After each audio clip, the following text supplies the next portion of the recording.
Hi everybody, this is Red Hill Eagle. Welcome back to the channel. This is episode 4 of A Broken Heart, a WCW 1998 save, and we kick off Nitro with the NWO, and they are announcing that tonight Bret Hart, who allegedly was joining the NWO last week, then turned on them almost straight away, will be facing the newest member of the NWO tonight.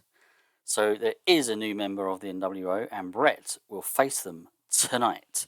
Overall rating of 77. In-ring action kicks off with a tag team affair. The Faces of Fear take on Disco Inferno and Glacier. Rating of 59. Just wanted to get some tag team action. I've said before, we are struggling a little bit for sort of half-decent tag teams. Particularly, we don't have any at the top. Most of our tag teams are kind of unimportant or recognisable. So, we want to get as many on the card as we can, and just hope they get a bit of a pop boost, and just kind of try to grow our division. But it's the Faces of Fear that get the win in 9 minutes 50 when Meng forced Disco Inferno to submit. Eric Bischoff then catches up with Kurt Hennig backstage and asks about the US title. Diamond Dallas Page is the current champion, and he beat Hennig for that belt. And Hennig said, "Yep, I want that belt back. That belt is rightfully mine. I am the best wrestler in this country. I'm the best person to represent the United States. I'll do anything to get that belt back." That's a rating of 69. And then we have Diamond Dallas Page in action defending the US title against Terry Taylor. This was just to get it on the card. We haven't used Diamond Dallas Page yet at all, I don't think. Certainly not in the ring, I'm pretty sure. So yeah, just wanted to kind of have him defend the title. Obviously, he wasn't going to lose it, so I didn't want him to beat anyone too big. Terry Taylor just kind of fit the bill, really. Turned out to be a decent choice. Rating of 70. Dallas Page gets the win in 7 minutes 11 by pinfall with a diamond cutter, and it is defense number 1 of his US heavyweight title. Some good green there, and yeah, rating of 66 for DDP. Not too shabby at all. Gene Okerlund interviews Eddie Guerrero, and he just cuts a promo on Ray Traylor, who sort of interrupted him the other week with a promo. He was coming out for a match, but Eddie Guerrero kind of took up all the time with his promo. So, Guerrero's just saying, who the hell does this nobody think he is, interrupting me? And rating of 51 overall. This was just to sort of get this storyline going a little bit. Gained heat, which is obviously fantastic. But then out comes the Giant, and he faces Guerrero, and he says, "Listen, why don't you take on someone your own size?" Which gets a bit of a laugh from the crowd, because obviously the Giant is massive compared to little old Eddie Guerrero. Let's get it straight. The Giant isn't particularly challenging Guerrero here, because it would be an odd thing to say, pick on someone your own size, when he's almost double the size of Guerrero himself. But yeah, Big Show, well, I should call him the Giant, I suppose, getting in on the action here. And rating of 63. Lex Luger takes on Michael Wall Street. This was just to get Luger on the card. We want to develop the storyline that he's got at the moment with Buff Bagwell.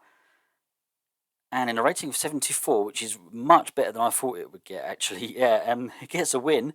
Luger gets the win in 11 minutes 50 by pinfall with a running forearm smash. During the match, we did have Buff Bagwell distract Luger. He came down to the ring and he was showing off his body, and because it's a little bit of a battle between the kind of two, and who looks the best, who's got the best body, who's the best buffed, I suppose. I don't know. But yeah, that's what he was doing. He was getting a lot of adoration from the women in the crowd, and he was playing up to that. I mean, these women probably don't really like Buff Bagwell so much, but they're getting themselves on TV. They know how to play the game, and they're sort of like pretending they're in love with Bagwell. So yeah, rating of 74. Post-match, Bagwell continues to sort of show off his body and get the adoration of the female fans, but then Luger responds, cuts a promo on Buff Bagwell. I don't need the adoration of people to know that I'm in good shape. I'm not flashing myself around because I think it looks good. I just know I'm the top of the health. I'm as healthy as can be. My physique shows how healthy I am, not necessarily how good I look. Rating of 67. Another tag team match. Harlem Heat take on Fit Finlay and Louis Spicolli.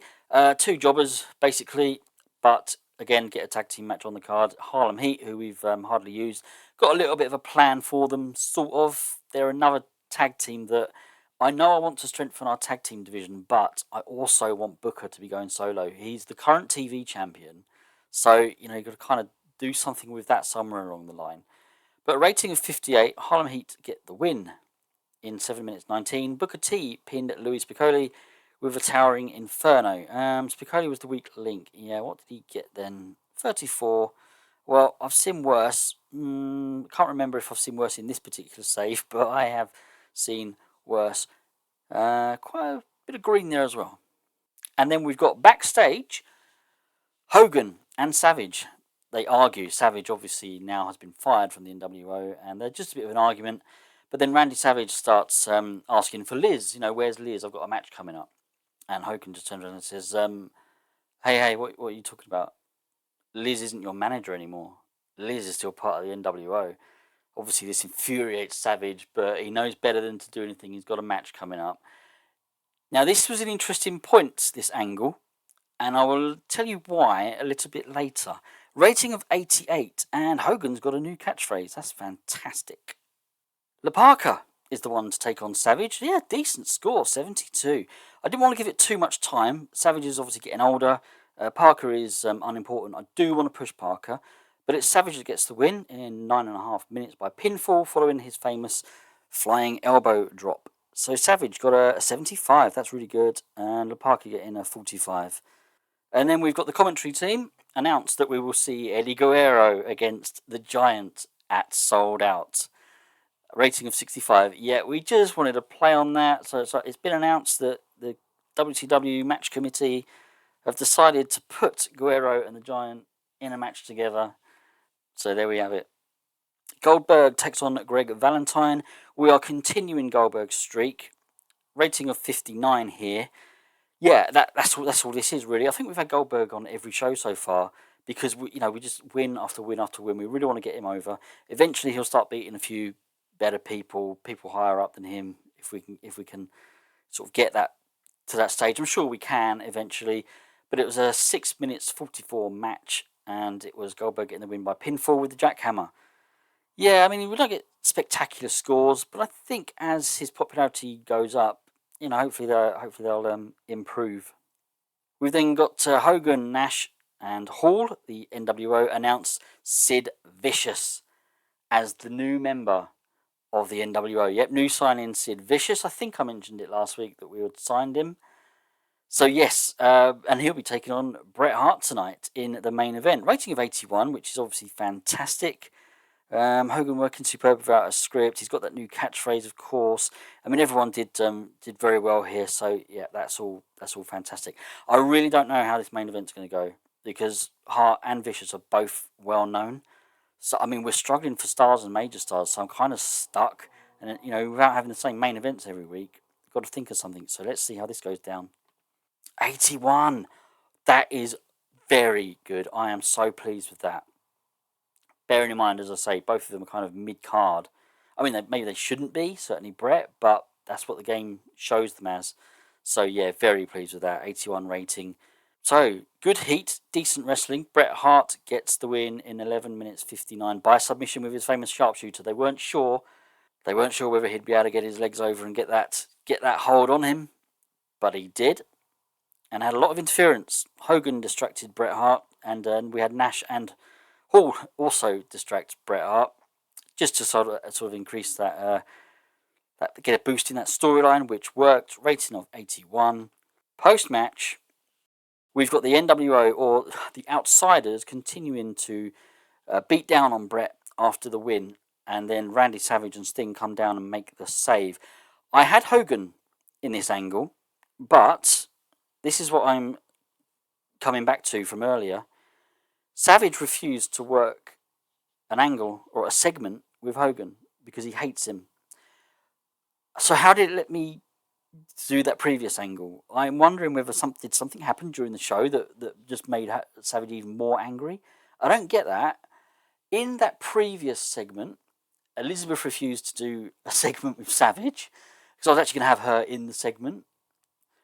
So, yeah, but this is a strange one. Like I say, he's okay to do one segment, one angle, but he didn't want to do the other angle. So I kind of just had to have it that Hogan kind of slipped away, and it was just the Outsiders and Vicious beating down on Bret. And as I say, Savage and Sting come in to make the save. Unfortunately, kind of wasn't worth the effort. Well, rating of 75 is also obviously really good, but the storyline did lose heat. But anyway, no, I'm quite pleased with the majority of the segments there. Actually, it'd be interesting to see what we get as a final score. 72, still losing popularity in a lot of regions. Actually, we're gaining in others, but yeah, these are obviously the regions that we're sort of top notch in. So we've got to get. I don't know what the threshold is. We're probably looking at, we need near 80, I think, to increase the popularity in these other regions. But I'm pleased with that show, and I'm pleased. I think we're getting some good stories going now.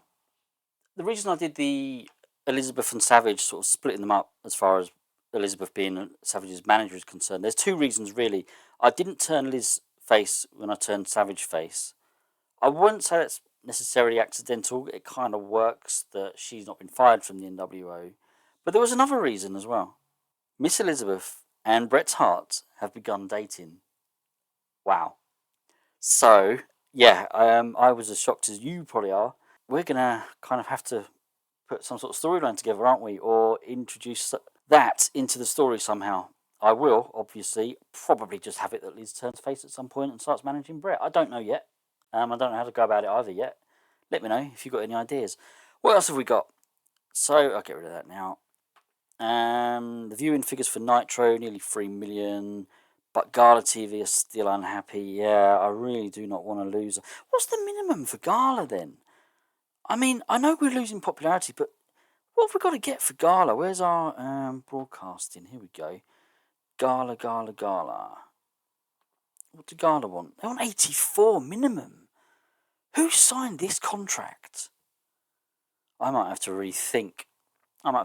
This, because if we lose a TV deal, we won't pick another one up. I wonder if I can change the... they don't want to negotiate with us. Adjust time slot? Oh, well, let's just... Okay, this might just be what we've got to do. I mean, I'd rather not, but late night, 67. So what we're getting at the moment, we're getting sort of 70 odd, aren't we? Early evening still might be. I'm going to go late night.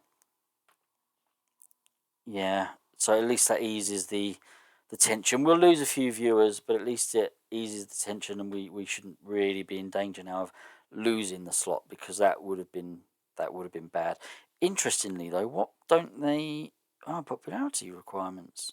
That's sorted. Not much else really to go through. So I think that's the end of the episode. I will say goodbye. Thank you very much for watching. Thank you very much for those of you that have subscribed and liked and commented and all that sort of thing. Really love it. There is one other thing. I'm probably going to scrap the McMahons Are Back series. I'm just not feeling it. I didn't want to go through this and just another series that I've half-heartedly kind of done a few episodes for and scrapped. I'm just not feeling it, and I've really been inspired to do another UK save, and I'm probably going to be doing a UK modern day. But that's it. Take care of yourselves, everybody, and I'll see you all again soon. Goodbye.